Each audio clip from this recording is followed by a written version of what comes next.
नमस्ते प्यारे बच्चों, स्वागत है आपका रामरूप शर्मा चैनल पर। मैं हूं रामरूप शर्मा और सीबीएसई का नया सर्कुलर आ गया है, कल आया है ये सर्कुलर। तो इस सर्कुलर को आप ठीक ध्यान से समझ लें, बहुत काम का सर्कुलर है।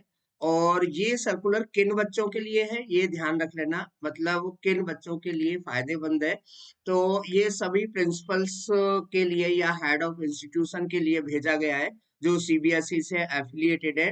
और इसका सब्जेक्ट है कंडक्ट ऑफ प्रैक्टिकल एग्जामिनेशन। ध्यान दें बच्चे, प्रैक्टिकल एग्जामिनेशन का कंडक्ट करना, इंटरनल असेसमेंट का कंडक्ट करना, प्रोजेक्ट असेसमेंट का कंडक्ट करना with the compartment examination of class 12th subject regarding. तो अच्छे से समझ लें, यानी कि ये वो बच्चे हैं जिन बच्चों का प्रैक्टिकल नहीं हुआ था किसी वजह से, या इंटरनल असेसमेंट उन्होंने नहीं दिया था किसी वजह से, या प्रोजेक्ट जिन्होंने नहीं दिया था, और वो बच्चे जो है कंपार्टमेंट में आ चुके हैं। ठीक है ना, उनका जो रिजल्ट आया है उस पे आरपी लिखा हुआ होगा, रिपीट इन प्रैक्टिकल। ठीक है ना, तो कुछ सब्जेक्ट में हो सकता है, तो ये उन सब बच्चों के लिए बहुत ध्यान से आप समझ लें बच्चे। ये जो चांस है आपका मिस नहीं होना चाहिए, क्योंकि आप बड़े आराम से इसमें पास हो सकते हैं। तो ये इनके लिए है project assessment compulsory to in theory examination. Theory के साथ ये कंपल्सरी था भाई, ठीक है ना। और एप्लीकेशन फॉर कंपार्टमेंट एग्जाम देख ले बच्चे ध्यान से। It may B ensured that the school submit the names of these student for compartment examination, यानी कि स्कूल से के थ्रू जाएगा, क्योंकि ये रेगुलर वाले बच्चों के लिए है। और ये जो एग्जाम होना है ये 25 अगस्त को होना है।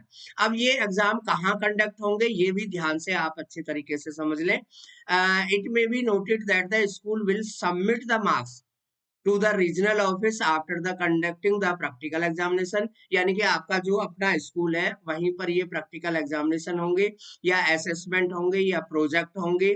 ठीक है ना, केवल ऑनलाइन मोड से ही स्कूल आपके मार्क्स भर के भेजेगा सीबीएसई को, है ना, in respect of all candidate placed in RP.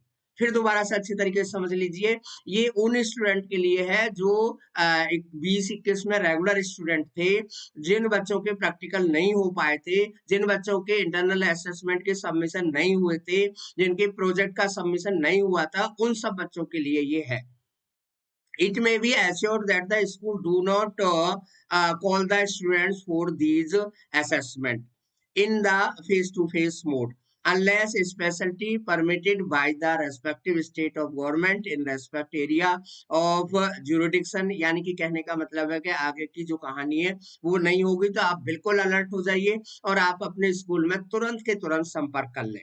The process shall be completed and the marks shall be sent to the concerned regional office by 31st of August 2021 positively। ठीक है, तो अच्छे से समझ लीजिए। एक बारी मैं इसकी समरी बता देता हूँ कि ये उन बच्चों के लिए सर्कुलर है जिन बच्चों का प्रैक्टिकल एग्जामिनेशन नहीं हुआ था, इंटरनल असेसमेंट नहीं हुआ था, प्रोजेक्ट सबमिशन नहीं हुआ था, या किसी भी वजह से उनका जो असेसमेंट क्राइटेरिया है वो पूरी तरीके से नहीं हुआ था। वो बच्चे अपने स्कूल में तुरंत संपर्क करें और वहां पर आप अपने प्रोजेक्ट वगैरह सबमिट कर दें। आपके जो एग्जामिनेशन इंचार्ज है स्कूल के वो आपको बता देंगे और वो फिर मार्क्स को सीबीएसई को भेज देंगे और आपका रिजल्ट बन जाएगा, ऑब्वियसली पास का ही बन जाएगा। मतलब बन सकता है, बनने के पूरे पूरे चांस है यार। बहुत बड़ा परसेंटेज में अच्छा रिजल्ट आया है। ठीक है ना, वीडियो को सभी बच्चों को शेयर कर दें प्लीज, कोई बच्चा रह ना जाए। और चैनल को अगर सब्सक्राइब नहीं किया है तो प्लीज जल्दी से कर दें, बेल आइकन भी प्रेस कर देना ताकि नया नोटिफिकेशन आपके पास सबसे पहले आए। Thank you so much and all the very